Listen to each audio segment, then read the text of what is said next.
Happy Wednesday, everyone, and welcome into the Gramlich and McClain podcast. It is game day eve for one of the most anticipated games of the week, of week one. It is the Backyard Brawl between Pittsburgh and West Virginia. Number 17, Pittsburgh, I should add, by the way. We got to give them their props, Mac. And we are so pumped to preview this game with a very special guest. Before we introduce our guest, just a reminder, subscribe on Apple Podcasts, subscribe on YouTube. We'd really appreciate it. Our YouTube numbers are growing exponentially. Right now, we're closing in on 700 subscribers. Can we get to 1,000 by the end of September? By the end of week one? I don't know. I'm just throwing it out there. So please make sure you subscribe. The YouTube aspect of this has been really fun for us to kind of interact with a new fan base that's all over YouTube. But Mac, why don't you set us up? Tell us a little more about our special guest that we have on today. Come on, KG. I'm jacked up for today's interview because it's week one. We've got the Backyard Brawl, as you mentioned, first time since 2011, which is absolutely crazy. So, we had to start with a Pitt Panther, and I'm jacked up to have our guy Haba Baldonado join us today. Defensive end. This man has turned into one of the baddest dudes to wear that blue and gold. Last year, Haba racked up 42 tackles, 12 tackles for a loss, and 9 sacks. He has truly emerged as one of the great players along this loaded D-line for Pitt. We know he'll be looking to put an exclamation point on his senior season, starting with this Backyard Brawl. That's right, KG. Listen, we had a ton of fun talking with Haba. A lot of interesting things. Let's get right into this interview. We'll talk to y'all on the other side.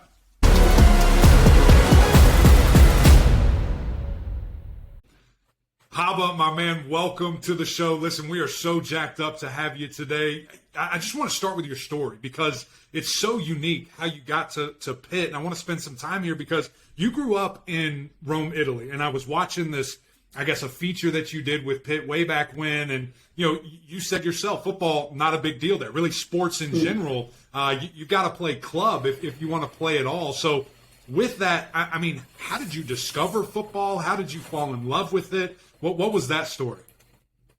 Well, first of all, thank you so much for having me. But as you said, sports are not really a huge thing in Italy. We are a huge soccer country. Yes. And growing up, I didn't even know what football was. And I discovered it casually, like by watching movies, or I saw some highlight tapes of Ray Lewis back at the time, or Richard Sherman on YouTube. And I was like, what is this? Like, it looks so much fun. It looks interesting. So I just went ahead and looked up if that sport existed in Italy and if there were any teams in Rome. And I was lucky enough to find a team that wasn't too far away from my house.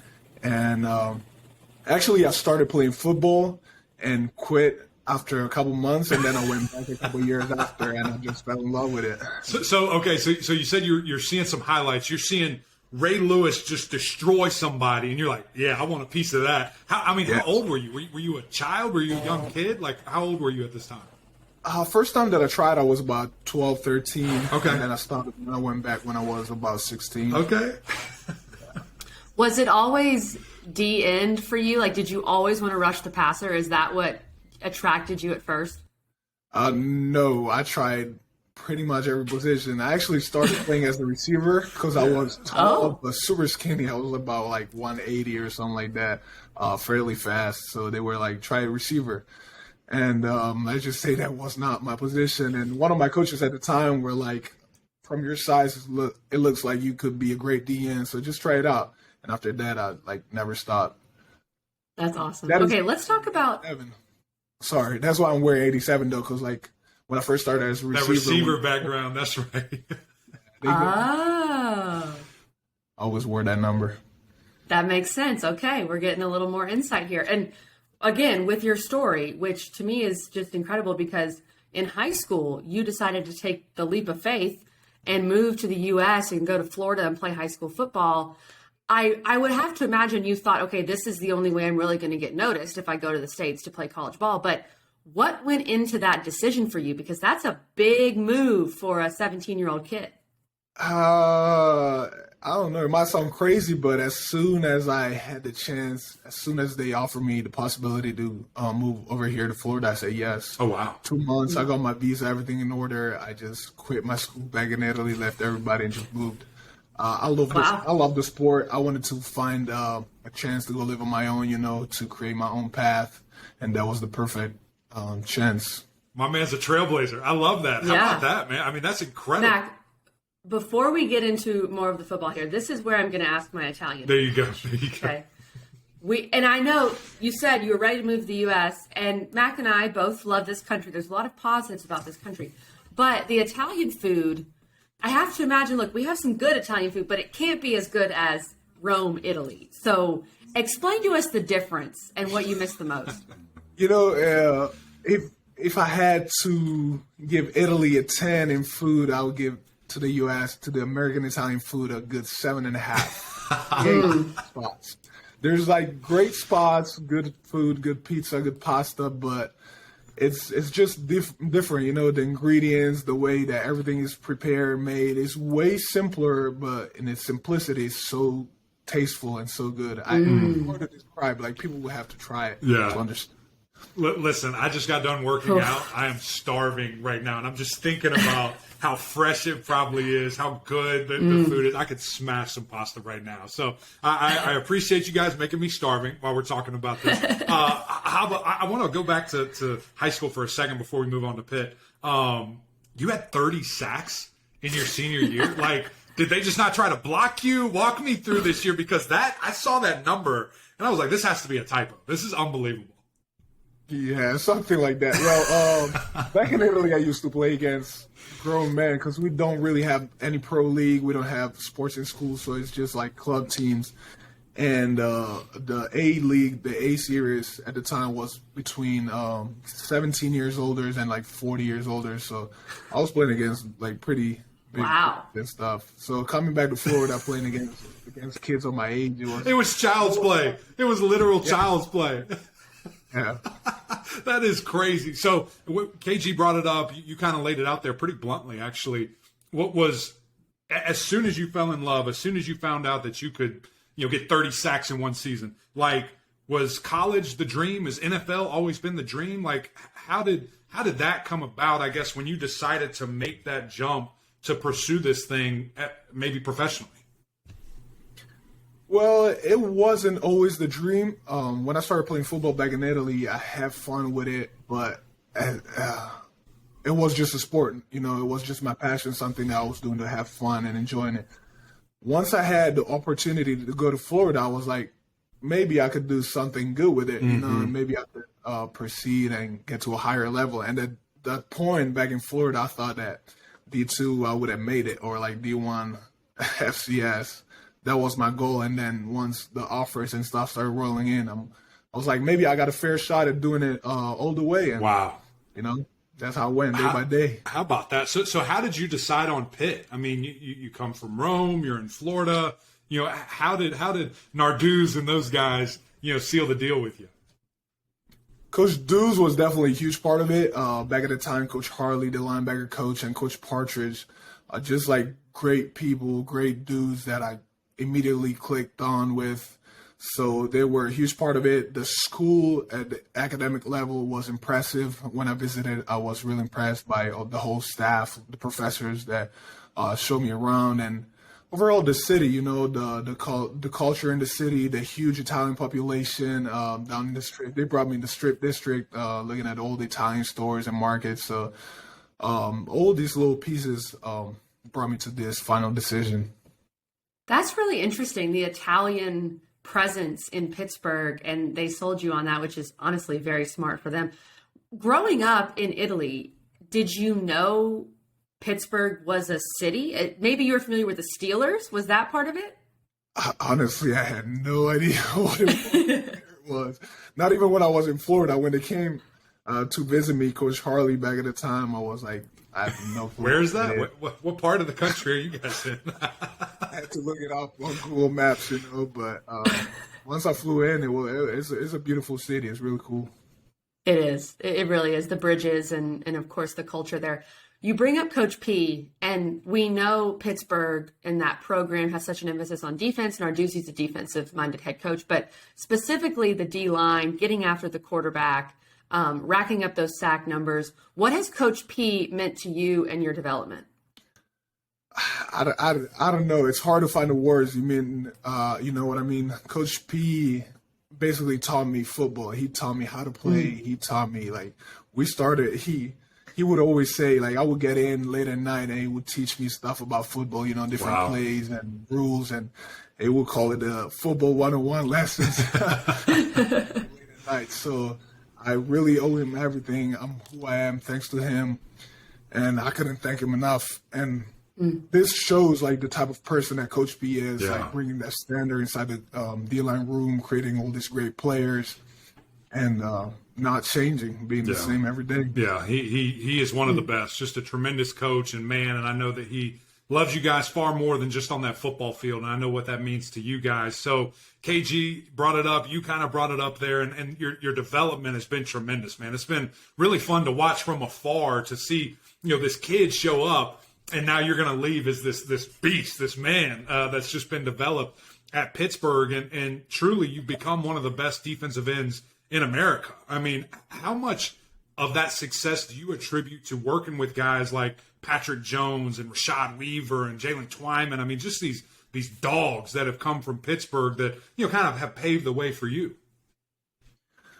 They've definitely been role models, and they put me onto the right path and taught me how to work, show me how hard work truly pays off. And learning from people of that caliber definitely makes your growing easier, because you don't have to go through the same growing pains that they've been through.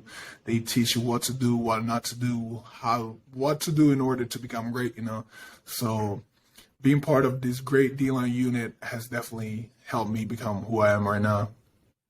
And we know you worked with those guys as a younger player. You're a fifth-year guy now. You've got a lot of big-time names around you, too, with Kalijah and Deslin, and a lot of older dudes, some of the grandpas on the team, if you will. But you had a chance to move on to the NFL. You said, no, I want to come back. Kalijah Cansey, all these other guys chose to come back. The whole Pitt offensive line chose to come back. What was that about? I mean, what was the main reason for you to decide to come back for one more year at Pitt? There were a lot of different factors that went into that decision. One of those factors was definitely that I wanted to come back, seeing the potential that this team had, looking at all the people that were coming back, especially the whole O-line. And I couldn't pass on, like, having an extra season with my brothers and do something better than what we did last year. Unfortunately, last year it ended up how it did.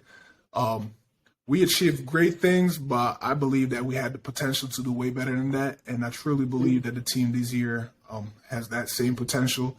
So I just wanted to ball with my brothers one time again. Man, yeah, I'm legit getting goosebumps. I wish the camera could see this, because in a world, in a society where Haba, everybody tells you to go get a bag, to go get paid, to go chase the fame and do all this stuff, I haven't heard a more pure answer than that right there. I just want to be with my boys. I just want to be with my brothers one last time. And in this game, I mean, once you take that step to the pros, it's so different. Like, you're by yourself, and it's a bunch of people with families and grown men. And, man, just the purity of college football and the fact that you crave that for one more season and thinking how great this team could be, man, that just warms me up, and that's why this game is the best in the country and the best in the world, in my opinion. You bring up that defense. You bring up your brothers. You bring up how special this defense can be. But in particular, this defensive line, man, is just – y'all are freaky. I think you're top 3 in the country. I think you have a chance to fight for that number 1 spot. You call yourselves the QBK. What makes that group so special?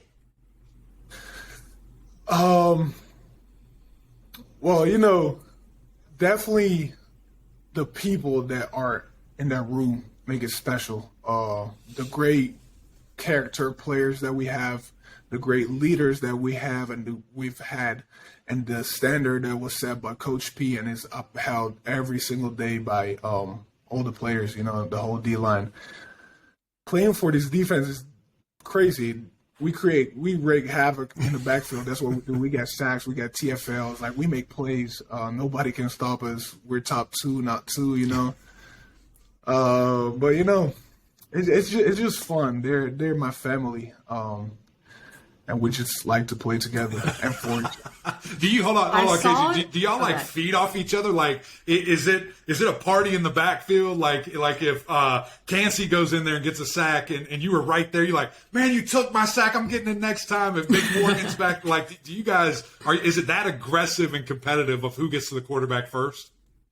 Yes, it's super competitive. At the beginning of each game, we make a bet on Yes. But like, it's a competition between brothers. Yes. You know, I can do something to get Kalijah a sack, to give Dez a sack. I would do it 100% without any like doubts in my mind. But it's definitely like a competition. You know, What's the number? Yeah, them. yeah. What's the number for you, man? Do you have a goal in mind? Like this year, I want to have, this number of sacks. I don't really have a goal. My goal is to be better than me last year. So Double digits, baby. Let's go.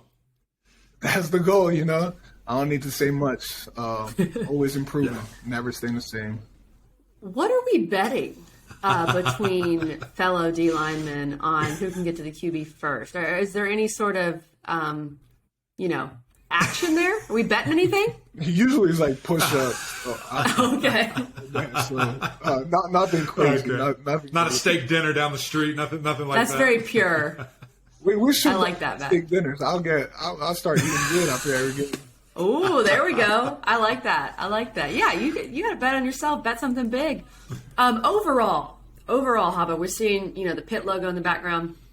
I feel like over the past couple of years, Pitt has been a solid program. No one can take away. But this past year, winning the ACC, doing what you guys did, have you seen maybe a little more respect on social media or just walking around the city with your Pitt gear on? Has anything changed for you in that regard? I wouldn't say as much in the city of Pittsburgh because the city of Pittsburgh has always showed love, like, the Panther Pit, the student section. They've always been there for us going around campus. Like, we're recognized and loved. But I would say that in the country, we're starting to get a little bit of attention and gain the respect that I think we deserve, especially after last year. I love it, man. So before we get you out of here, KG's going to ask you about this game coming up specifically, but I want to look at the offensive side of the ball just for a moment because obviously you've had a very unique perspective of that. You've seen Kenny Pickett for numerous years and what that offense has turned into, and now he's gone, and we have a chance to see Slovis or Patty, whoever's going to be the guy there, and you get to see that offensive line each and every day. What did you see from them in camp? Are you excited about the development? I know you are. That was a stupid way to ask it, but just what have you seen from those guys each and every day? The great thing about our O-line is that most of them are sixth-year senior. They all came back, and they did not take this opportunity as, we had it last year. We were good. We're going to take breaks. We're just going to chill and then come back and do it again. They're working every single day to improve. Wow. They want to be better than what they were last year, and that what makes them great. And I'm really excited to see them play and destroy opposing D linemen. It's gonna be fun. Listen, when they have to go against you guys each and every day, Saturdays are easy. That's what I said back when I was playing at Clemson. I know that's applicable now with those guys. So I'm sure they're very thankful for that defensive line. Maybe not in the moment, but when Saturday comes, I know they're grateful for you guys. For sure. Iron sharpens iron, That's right. By the way, for the people that are listening to this episode and not watching it on YouTube, both ways are great, but Haba's facial expressions have been excellent, specifically during Mac's questions. I really appreciated them. So make sure you check it out on YouTube. All right, before we get you out of here, we're releasing this episode right before West Virginia Pitt. And what's funny is that you've never played West Virginia. This rivalry is being renewed. Now, you've played Penn State, so you've seen that rivalry, and you've played in some big games, but how have you guys gotten ready for what this rivalry means to the fan base, the bad blood? What are you expecting from this game in terms of the rivalry aspect? For some reason, it's like we've always been rivals. It doesn't matter if we haven't played them since we've been here. Like, we just feel it. It just flows through the facility. You know, Coach B was here last time that it played. We just learned about the history, and we're ready for that game. It's going to be a huge game. We're going to have a lot of fun, and they're just – I don't know if they're ready for us. Well, we are ready to see it, my man. We're jacked up for this season. Can't wait to watch Pittsburgh all year long. Can't wait to watch you, my man. So thank you for your time. Excited for you, and good luck this season.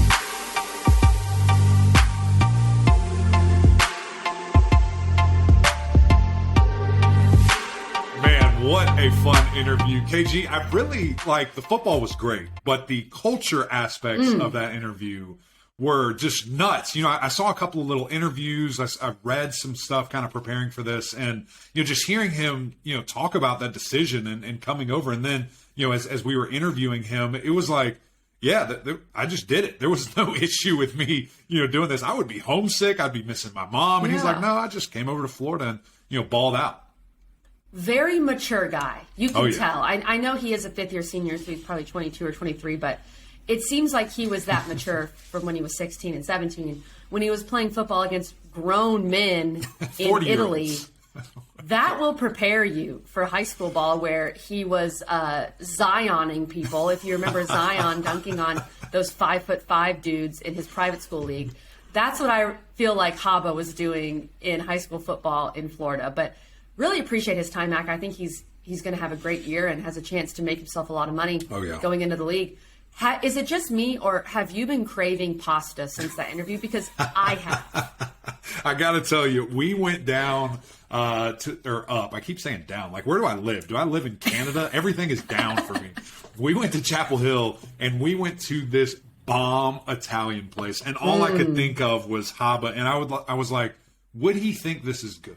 And I think the answer was yes. It was a really, really good chef. He was on Chopped. And had a really impressive restaurant, up in New York City, and then circumstances brought them back down to Chapel Hill, but it was killer. And so I'm with you, but I got to kind of fulfill that hunger that I had there. I didn't. I spent the weekend in Texas. We did not have Italian food. The opposite.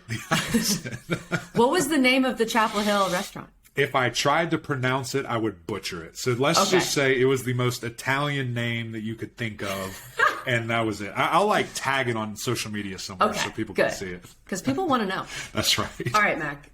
Let's break down this game. As we talked about in our previous episode, for me, this is the game I'm most excited for in week one. And part of it is because it's first. It's going to be the big game on Thursday night, and I can't wait to see it from a rivalry standpoint because we know the bad blood is there. Yeah. Let's start with West Virginia. Let's talk about the Nears here for a second, Old Country Roads.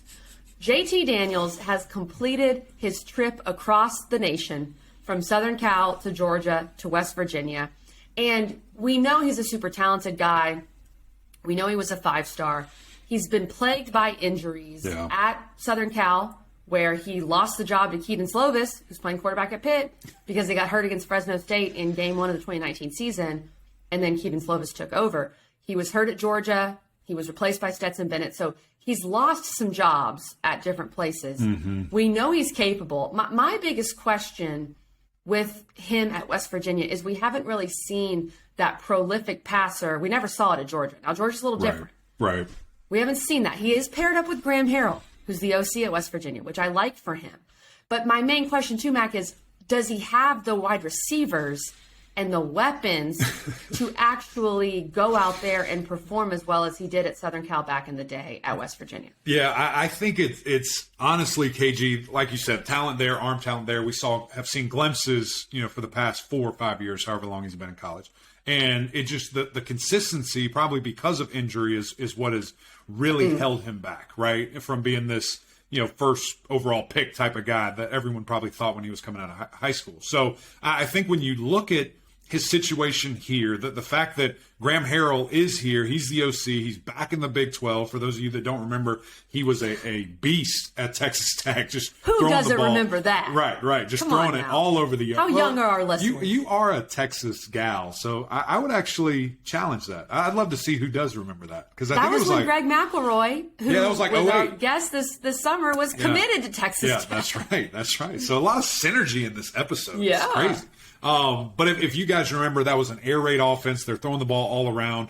Those concepts are now going to be brought to West Virginia, where they were very RPO heavy. They couldn't really establish the run, so the RPO doesn't work as well when there's not really a running threat. So I think from that and having a quarterback that has the arm talent, it's going to be an improvement offensively, just throwing that thing all over the yard. But the bad thing is, the portal wiped out West Virginia's receiving core. I mean, like 4 dudes gone, 3 of the top 5 gone. And so when you look at that and you say, okay, who's left? What are we going to build here? It was going to have to be a lot of intention and a lot of, after practice work behind the scenes for JT Daniels, to sync up with these guys and just get everybody going. But if there's an offense where you don't need a star-studded wide receiver, it's the air raid, because you're just getting that thing out quick. It's just 50 passes a game. Who can get involved? Who can get the ball? So I'm really interested to see how does that work, because you're not going to be able to run the ball against Pittsburgh. That's just a fact, and you're not even great at it, to start with. And now these guys are going to take that away. Well, and to me, Mac, that's my biggest key in this game. Is which team can establish the run? Yeah. And with West Virginia, they have an O-line where they're returning everybody, but it's kind of that question of, do you want to return everybody? Because this O-line was last in the Big 12 last year in sacks and TFLs allowed. Yeah. So can they run the ball? And Letty Brown, their 1,000-yard rusher from last year, is gone. Mm-hmm. And so when you look at which team is able to establish the run and help these quarterbacks who are starting their first games in these new systems, even though for JT Daniels it's probably not as new because it's Graham Harrell's there, which team can establish the run? To me, it's going to be Pitt, especially because we haven't even mentioned, Mac, Pitt's D-line and what West Virginia is going up against there. From a defensive standpoint for the Nears, they don't return anybody. They return 2 starters. Dante Stills is back. Yeah. I know you're excited to see him, Mac, but there's just a lot of question marks for me on both sides of the ball with West Virginia. Yeah, there really are. And just to touch on that offensive line quickly before I go to defense, they gave up so many sacks to Oklahoma State, right? I think it was 8+ sacks. Yeah. And so for those guys, schematically, and what Pitt does, man, Pitt has to be good luck licking their chops. I mean, they're like, okay, this is the things that we're going to be able to do. And now there's going to be more opportunity because we're going to be throwing the ball more. They've got to be excited about that. But yeah, to look at this defense, I think the silver lining of the defense, and they lost everybody, is the fact that they have been the most consistent unit of this team in the Coach Brown era, right? He's been, the guy that has gotten this going. Dante Stills is back, but everybody else is gone. I mean, they literally had 5 starting DBs with their, nickel and defense that they ran, all gone. Leading tackler gone. Leading interception gone. I mean, everybody is just wiped out. And all these defensive linemen and linebackers that have transferred to Miami and Colorado and Mississippi State, everybody is out of there except for Stills, which he's really, really good. And you can build a defense around him. But, man, you would love to have some more experience when you're going against this Pittsburgh team that is loaded and has everybody back. So there's no question marks, right, offensively of what they're going to do and who they want to be identity-wise. So that is going to be a fascinating matchup. I love what you just said there, the key to the game, running and establishing the run. Because as we just kind of transfer to Pitt right here, they are going to be able to do that, right? And I think because of Coach Signetti and the things offensively that he is going to want to do, it's going to be much more balanced. We had Narduzzi on, and he's complaining about we're going against the 119th run defense in the country, and we throw it every freaking play. He wants to run it, and I think all defensive coaches do, right, KG? Well, was that not a shot at Mark Whipple? I think it was a shot. I mean, the way that ended was so awkward and weird. I don't think you'll hear any nice words coming from Narduzzi for sure. That. The way it ended, it's almost like Mark Whipple thought, okay, Pitt, we've had our good year, I'm out. Right. And I'm sure that offended Narduzzi to his core. Mm-hmm. But then Whipple takes Nebraska to Ireland and they lose, and now Scott Frost is calling out Mark Whipple. So we've got 2 head coaches calling out Mark Whipple in the media, and you bring in Frank Cignetti, who I think I saw this stat, Mac, over his career, he, as the OC calling plays, he runs the ball about 60% of the time. Yeah. So I especially feel like as you're easing Keaton Slovis in, they are going to run the ball. With this O-line that is very solid for Pitt, that brings back all 5 starters, with Izzy Abanikanda, run the ball, take some pressure off of Keaton Slovis. And the other big thing that I'm curious about for Pitt is which of these wide receivers emerge. Yeah. Jared Wayne, Mumpfield. I'm intrigued to see which guy leads Pitt in catches and receiving yards in this game. Yeah, well, the guy throwing it to him is got to be ready, right? We've heard the anticipation. Honestly, is killing me with this because I wish I could have just went to Pittsburgh and saw it with my own eyes. But hearing from my guys EJ and Eddie and Jordan, they love him, and I can't wait to see it. Obviously, we saw some flashes in the spring game, but the teams were split. Guys weren't playing, whatever. I think they have a great opportunity, KG, tomorrow night to prove to the country their offense, their team did not go to the NFL, did not go to California. They're good. Like, they're right here ready to take that next step. And so when I see it and when I see the possibility that Keaton is going to have to get this team back to an ACC championship, and I think of, okay, what are the biggest things that Kenny did so well? He was accurate. He made great decisions, and his athleticism when he needed it. Like, he did those 3 things better than anybody, in the country. That's why he was in New York, for the Heisman Trophy. And so when I see that Keaton has those abilities and maybe even, can shine there, I love it. And I can't wait to break all this down on our next episode. But when I see Mumpfield, when I see Wayne, when I see Bubba Means, who is now, eligible and ready to go, I feel great about those guys. I think Mumpfield's going to have a really big year. I think they try to use him as much as Jordan Addison as they can. And the body types are very similar. The size is very similar. It's going to be fascinating to see what this offense looks like, KG. The Southern Cal connections in this game are ridiculous. It's You've so got weird. Slovis, It's so JT weird. Daniels, Graham Harrell, and then Jordan Addison, who's now at Southern Cal. This is the most that Southern California has ever affected the Backyard Brawl Right. in the history of the Backyard Yes. Brawl. I think that's fair. Speaking of it being a brawl, the QB killers. We talked with Haba on this episode. Haba, Kalijah Cansey, Deslin Alexander. These guys are going to want to put JT Daniels on the ground. And that's going to be the biggest question here is, can JT Daniels make good decisions under pressure? Yep. And can Pitt's DBs play well enough to help out that D-line? Because we know a lot of times what Pitt does is they rush the passer, they bring everybody, they leave their DBs on islands. Can JT Daniels make enough plays? Right. That's the biggest question. But also, as we've discussed, can this West Virginia O-line do enough to keep JT Daniels upright? Yeah, I'll start with the defensive line and just those guys. Again, the impact that they're going to have on this game is going to be immense because if you can totally take away the run, which I think they're going to, then you kind of already have a thought going into the game, okay, they're going to throw the ball a lot. But if we can shut that thing down, then okay, everything has to be a pass or they're not going to get after it. And then what does that mean? You can really just change your attack defensively and just go after that quarterback. And I think Haba, I think Kalijah are just going to go off. And I said that the 8 sack number is really what they're going for. 6+, just put it in the bag. It's almost a guarantee that those guys are going to be able to do that. So I'm excited to see the attack and just, schematically, what do they try to do? Because when you look at an air raid offense and you put your guys on islands, obviously that's a lot of opportunity. And there's some risk and there's some error that can be involved in that. And when you have guys like Hallett and Hill and Woods and Williams, really solid contributors for the last couple of years, can they get the ball back? Can they be ball hawks and, try to get some extra opportunity for your offense, KG? Before we make our picks on this game, because I think the spread on this game is very interesting, give me a key. For me, it's the run game. Yeah. I think which team can establish the run, take pressure off their QB.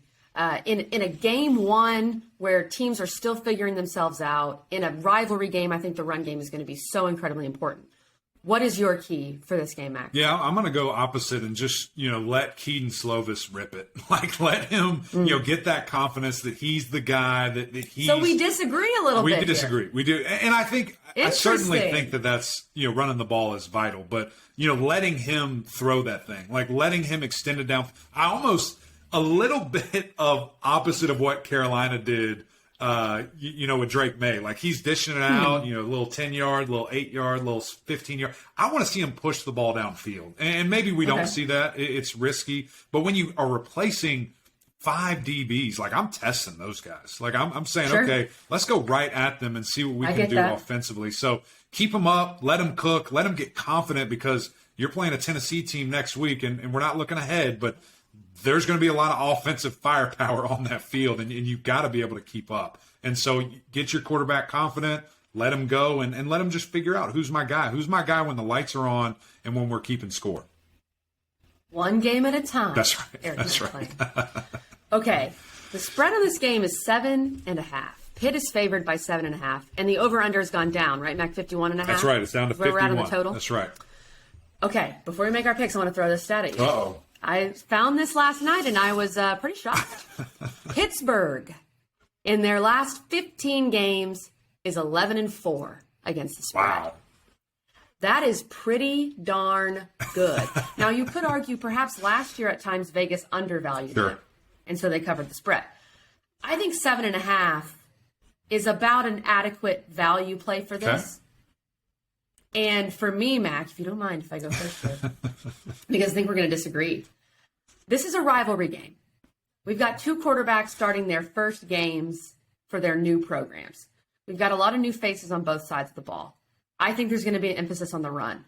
I think Pitt is the better team, but the backyard brawl of it all and the week 1 of it all has me taking West Virginia to cover. No way. I think West Virginia plus 7.5, especially because the number 7. I hate taking a team to cover 7.5.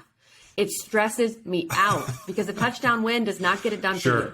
So, Mac, because of the rivalry aspect, to me, Pitt is the better team. Do not get me wrong. The rivalry aspect, the newness on both sides, give me West Virginia to cover the points. Okay.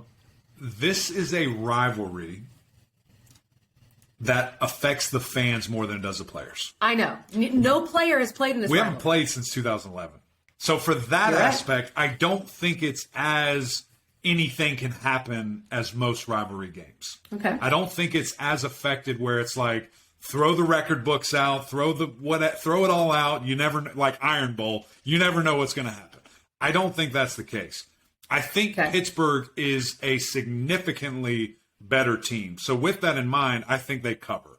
I think they probably win by double digits. And I do think it's going to be under, though.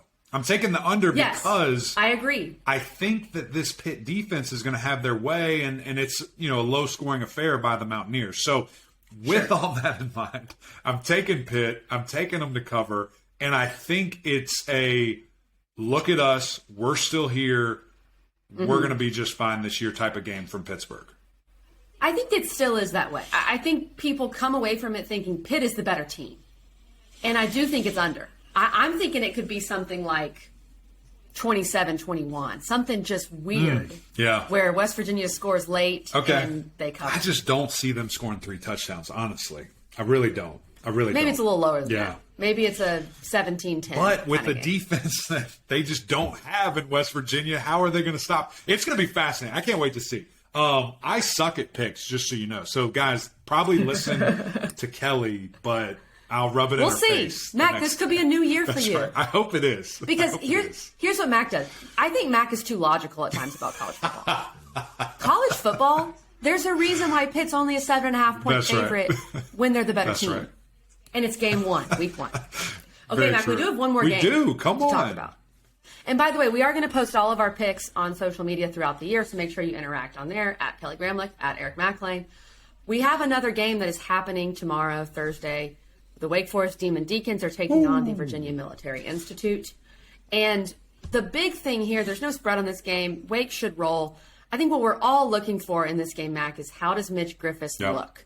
Does he look confident? Does he look like a guy that can lead Wake to 4-2 or 5-1 in these first couple games before perhaps Sam Hartman returns. We still don't know about Sam Hartman's status, but he's got all these wide receivers. Can he run this system well? That's my big question. That's what we're all going to see. And just, praise the Lord, they don't open with Clemson. Okay, they open with VMI. This guy's been in the system going on year 3, so he should know it very well. Quarterbacks, that's your deal. So you better know this offense forward and backward, especially going in, to year 3 here. So I think knowing the system, knowing the dogs that he has at wide receiver, he should be fine. Like he obviously got a scholarship for a reason. He was recruited for a reason, and he could be the heir apparent to Sam Hartman. So let's see it. We just sped up that process a little bit. And so, right. the confidence, knowing that this is his team, he's had a week or so, a little bit more than a week to, really just be the guy, right? So that helps. It wasn't like a drastic, oh my goodness, it's Sunday night, you're going to play, next week. So there's been some time to let this all process and to really let the team understand that he is the guy for now. So, just seeing how does he do that? How does, Wake handle it? Do they start off a little bit vanilla, running the football, just doing quick hits, things of that nature? So that's what I'll be fascinating to see, KG. And then to just defensively, man, I look at this roster, I look at this depth chart. There are pieces, to this defense that was bad. I mean, quite frankly, a year ago. And what can Coach Lamb do with them? He's obviously been there before. He's a heck of a coordinator. And again, there's pieces to build on. So just kind of seeing that and understanding what you're getting, in week 1 to build on. Here's the other thing I'm watching. Is Sam Hartman on the sidelines? Right. Yeah. That's what I want to see. Is he on the sidelines? Does he have a jersey on? Is he in street clothes? Does he have, some sort of, we don't know what the injury is, some sort of brace? I don't know. That's going to be really interesting to see what's going on with Hartman on the sidelines. And you know what else is going to be interesting, Mac? Our Friday episode. We are going to be breaking down the entire weekend. We've got games on Saturday. We've got LSU, FSU. We've got Clemson, Georgia Tech. You're not going to want to miss that episode. Come on, KG. Cannot wait. We are here. We are full speed ahead. Massive weekend. Labor Day weekend. Let's go. Thursday through Monday. ACC's playing each and every day. Guys, thank you for tuning in. Another great episode of Gramlich and Mac Lane. If you don't have SiriusXM, go get it right now. Download the app. Subscribe on the radio. It's the best thing going for you. You can hear us in your phone, in your car, wherever you want. But we also need you to go over YouTube. We need you to go over to iTunes. Follow, subscribe, rate, review. Talk to us. We love to hear from you guys, and we greatly appreciate that. But until next time, we'll see y'all.